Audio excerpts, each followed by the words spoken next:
Hello, everyone. How are you doing? And welcome to another episode of the Dr. Will Show. I am your host, Dr. Will, and I am here with Bonnie Lathram from Getting Smart. That's right, people, Getting Smart. As I promised you a couple of months ago, the show is getting bigger and better, and the guests we're getting to that next level. So today we'll be talking about. I like to call this power to parents and really getting parents educated and interesting in how their child to get involved in their child with personalized learning and technology and all those things. So our guest today again is Bonnie Lathram. Bonnie, will you please introduce yourself? Sure. Hi, everybody. My name is Bonnie Lathram, and as Dr. Will said, I work at a innovations and learning organization called Getting Smart. We're located in the Seattle, Washington area. Before working at Getting Smart, I was a high school teacher in a project-based learning school just south of the city of Seattle in the Highline School District. I'm also a parent. I have two kids, a daughter who's 4 and a son who is 1.5. Wow. Well, I have 0 kids and 0 pets. So I want to gave you some questions we'll talk about, and as well as the book. So how would you describe your book? Smart Parents, Parenting for Powerful Personalized Learning. And what was the pain point for writing the book? So that's a great question. So I was actually pregnant with my second child when I started working at Getting Smart. We were all standing around in the kitchen. There's 12 of us that work at Getting Smart, and a bunch of us are parents. And so the conversation kind of kept coming up about how much the world is changing and how the rapid pace at which the world is changing is influencing the ways in which we look at education. And education's super personal, right? Like when you have kids and you want sort of the best options available to your own kids, and then when you look sort of nationally and internationally, what we want for our own children is what we want for all children. Like, yeah, we need to be talking about this with parents. It's not just about sort of educators, but parents and students as the biggest stakeholders. So I think really just the rapid change in which technology is really changing the way we live and work. I'll just throw out one stat too, because I read this the other day. By 2020, 40% of American workforce is going to be in the gig economy, or sort of like freelance. I mean, it's just really a lot of economic change, a lot of technological change. So we hear a lot about the challenges and failures in public education. What are some of the successes and opportunities that are taking place? So that's a great question. So I've, in the last month or so, had the opportunity to visit 3 schools just in the Seattle area. All 3 public schools, all 3 really different. And all 3 having some big successes. One is Foster High School. It's in the Tukwila School District, super diverse, just south of Seattle. And about a week after I visited, the Seattle Times did this huge profile of how Foster High School is doing because of personalization. They have a strong advisory culture. They have a strong sense of sort of the foster family, and that was what the Seattle Times article was about, so it was really cool to see. The second school was Summit Public Schools, which is a charter school that's located in the International District of Seattle, and they're doing some amazing work with sort of technology and also smaller class sizes. It's a smaller school as well, and sort of project-based learning. The third school is called Aviation High School, and their work is amazing. They're in the Highline School District, and they're doing a lot of work around, obviously, aviation as a theme, and so sort of the STEM work, and also project-based learning. And it's fun to see, when we get out in the field and actually see like the impact that sort of these innovations in learning are having at the student level. Definitely leaves a lot of room for optimism. Awesome. You should hop on a plane and come check out our school district. Well, okay, so Hattiesburg, right? Yes. Yes, I would love that. I'm, originally from Memphis, which is like, I don't know, a few hours up the road. So that would be amazing. I have some Awesome. family that lives in Hattiesburg. I should. Awesome. Come on out. We'll Yeah, get it set up with our PR dude, and you can see how we have gone one to one and are using Schoology and other tools. that's fantastic. And then we can write a blog about it too. Awesome. Awesome. All right. That sounds Then cool. then can I go to the coast? I got to get down to like the Mississippi Alabama coast if I head to Hattiesburg. Yeah, just our way and good food, malls and shopping and the beach and All right. all kind of things. That sounds great. Awesome, awesome. So, we live in a highly connected global society, and technology, specifically the internet, has disrupted traditional pedagogical practices and student access to information. What should parents know about technology integration and what their children should know and be able to do?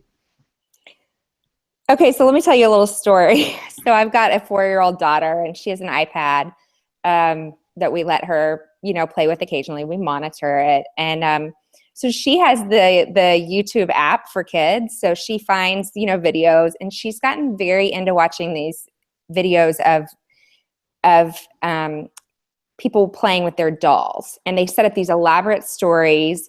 And she could watch those videos for hours. Of course, we don't let her have the access for that long, but she really could. And I actually had a conversation with her the other day, and I said, if you really like watching these videos, why don't we create some videos? Why don't we have you in the driver's seat, being the one who's actually like, we'll figure out how to, make the videos using her iPad. She could probably even get some apps where she's actually like making some headers on the videos and, other cool like captions and sound. And then, yeah, she can put those videos up onto YouTube. So I think really the message for parents is our kids are going to be consumers of the digital technology, but how can they also be the creators of it? And so really flipping that paradigm. The other thing is just watching your students and your children, and of course, if you're a teacher, your students, and just seeing what their interests are and allowing and sort of pushing them on their own natural curiosities. I had the chance to talk to Dr. David Eagleman. He's the host. He's a neuroscientist, but he's the host of the TV show The Brain. He'd be great for your podcast. So you should consider trying to talk to him on your podcast. But he was fantastic, and he talked about how the ancient Greeks really started identifying a long time ago that there are different chemicals, like neurochemicals, that happen when your brain is curious, and that especially with digital natives, the importance of really activating natural curiosities, creating a sense of mystery, and helping really foster the interest. So if you're a parent and you've got a kid who's interested in doll videos of all things, how can you sort of build on that so that they're not just sort of like taking information in, but they're activating their own imagination and creating something I'm trying to do at home for sure. Awesome. And I like how this leads into the next question. For the most part, we know that K through 12 is designed around age grouping and standardization. We are now in this age of online learning and using all of these computers to individualize and personalize education as such. Please define online and blended learning and how their implementation has the power to reimagine the learning experiences of students. Yeah, so I'll start by telling a story about a student, Alex Angelo, who lives in Ohio, and he is in a fully online school, and that's working for him. He was actually bullied in his traditional school setting. He wants to be in the entertainment industry. He knew that from a young age. He was a dancer, he was a DJ, he was a musician, and it just didn't fit in with sort of the more traditional school environment that he was in. And he and his mother, I don't think he was seeking out going to an online school. It was more like looking for options for him. And now he has like 100,000 followers on Twitter. He has this YouTube channel. He'd be another good person for your podcast. He he has all these they're called Fangelos. They're like fans of Angelo. And he's got this like amazing entertainment channel. He's 14 years old. And so online school for him provides this other really amazing option. And we're profiling on Getting Smart. We're profiling students like him who are hacking their way towards college and career. We're calling the series Generation Do It Yourself, so people can look that up online. It's also on the Huffington Post. And we'd love to hear from people if they're, sort of in the, age range of like 14 to 25 and are really kind of making their way through college and career using online and blended learning to do that. I think too that, as we look to the future more and more with machine learning, virtual reality, all the things that are sort of coming, there's going to be a lot of blending of our online lives and our in-person lives. And we're already seeing that with social media. So it makes sense that school is headed in that direction as well. Also, it provides a lot of opportunity. I mean, you and I didn't have this when we were in school, but I mean, they have immense access, students do now, to lots of learning tools. So it's a fun time to capitalize on all of those. Oh yeah. I tell these things when I talk to teachers all the time, especially at conferences, about how technology has evolved and how when I was a kid, the VCR was the size of a small suitcase. And now, you and I are having this conversation and sharing without having even met each other face to face. Right, certainly. And that's happening to me more and more, like where I'll meet up with somebody in Seattle, but it's because I met them on Twitter, and so it's happening for us. So it's definitely happening for our young people. They have the opportunity to be mentored by people who live in another state or another country, and the opportunity to cross connect with other students and work on projects together across the United States or around the world. I mean, there's just so many tools at our disposal. And what really, there's obviously such promise and all that, and really just making sure that we're utilizing it instead of saying things like, oh, banning the device from the school and whatnot doesn't seem to be the answer. Oh yeah. So I'm going to ask this, and hopefully, I don't get in trouble for this. But as you know, I work in field of education, K through 12, and we crave more parental involvement. How can parents advocate for their children, and what sort of conversations should they be having regarding personalized learning in public education? Yeah, so in the book, we wrote a book, Carrie Schneider and Tom Vander Ark and myself wrote a book, the book that you mentioned at the beginning of our conversation, called Smart Parents, Parenting for Powerful Learning. And we cultivated a blog series and heard from about 100 parents around ways that they are helping to encourage student-centered and personalized learning at schools, at home, and everywhere in between. And in doing that, and in really listening to sort of the by parents, for parents, we heard a lot of different strategies. We also put together like a checklist for if a parent is going to visit a school, what they should be looking for. So, looking for students who are interactive, who are engaged, who are hopefully having fun. We encourage parents to get into the school and visit, whether your student is already attending that school and you just want to observe, or while you're trying to make a decision about maybe what school is best.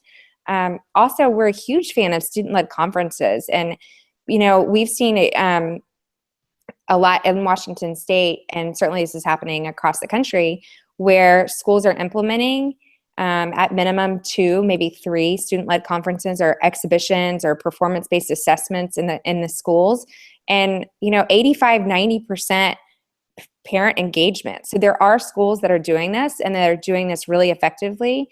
And if you're an educator and you're really looking to implement something like that, like absolutely go online and find some best practices and examples of schools that are doing this well. If you're a parent and your student's at a school and the school isn't doing sort of student-led conferences or exhibitions of any kind, encourage you to really talk to the teacher, talk to the principals, say, hey, it'd be really great to, have a conference where there's, sort of the student is present, the parent is present, and a teacher is present, or the principal, so that there's like that triangulation happening.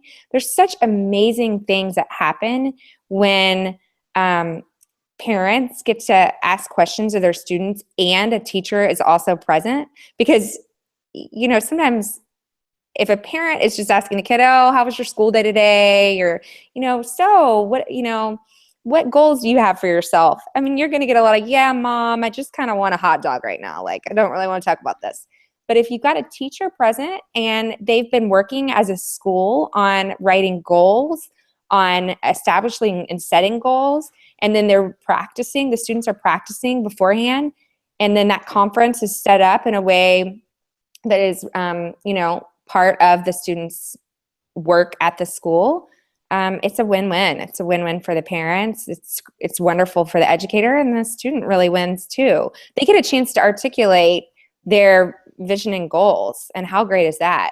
I mean, if there's one takeaway, I would say for parents and for teachers that are listening to this, it's ask students what their vision and goals are, and then listen.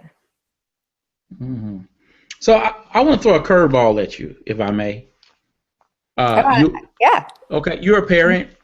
I am. And you are doing this research on education, and you are traveling. Your organization writes about these things.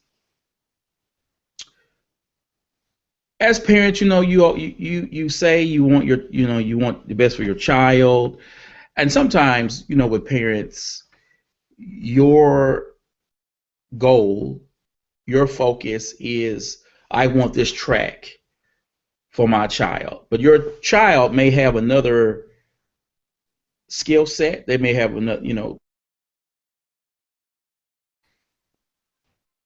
how do parents,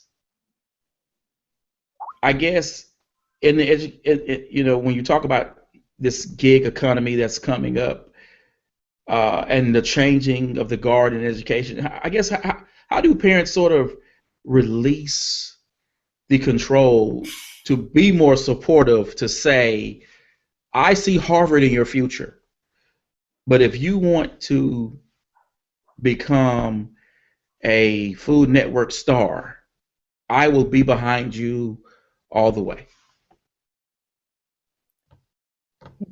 I love that. And so I'll just tell you a quick story. Like last week, I was watching the Today Show while I was getting ready for work, and Mark Zuckerberg, I guess, has just had a daughter. And so they were showing some Twitter, like back and forth, that Mark Zuckerberg said about like coding and how he was going to maybe teach his daughter to code or something. His daughter is like 2 or 3 months old. And I literally had the thought, oh my God, my kids should be learning how to code. Okay, my children are 4 and 1. Like, that's ridiculous. And I caught myself after about like 5 seconds. I was like, I'm being silly. But I think there is, on the one hand, this drive of parents, like, almost like that competitive nature, like you mentioned, like my child is, of course, gonna start the next Facebook or go to Harvard or whatever the thing is, right?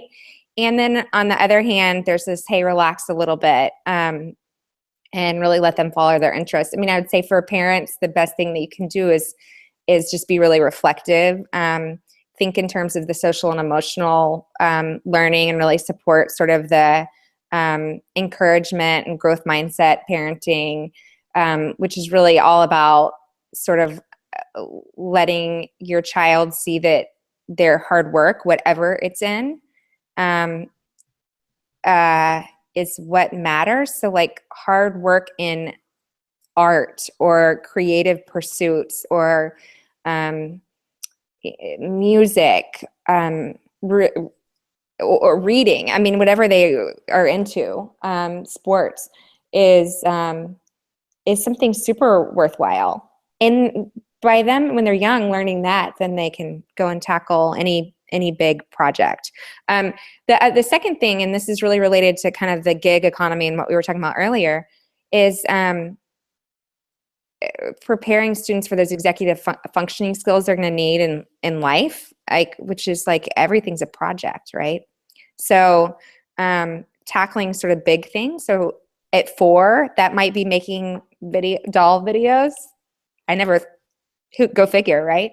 But what does that look like at 14 for your child, or at 24? Like, we're all going to be sort of doing gigs. So preparing for that, and preparing for sort of ambiguity in life, and wrestling with the ambiguity in projects. Awesome. So before we go, how can the listeners or viewers of this show learn more about Getting Smart and about your book? Thanks. So we have a website, gettingsmart.com. We also have channels on, as I mentioned, Education Week and the Huffington Post, and we're on Facebook and Twitter. Twitter handle is @getting_smart. And the book is on Amazon, Smart Parents, Parenting for Powerful Learning. Awesome. Again, Bonnie, thank you for being a guest on the show. And folks, as always, you can check out this podcast on my blog. You'll be able to check it out on SoundCloud as well. And you'll be able to find out how to get in contact with Bonnie on Twitter.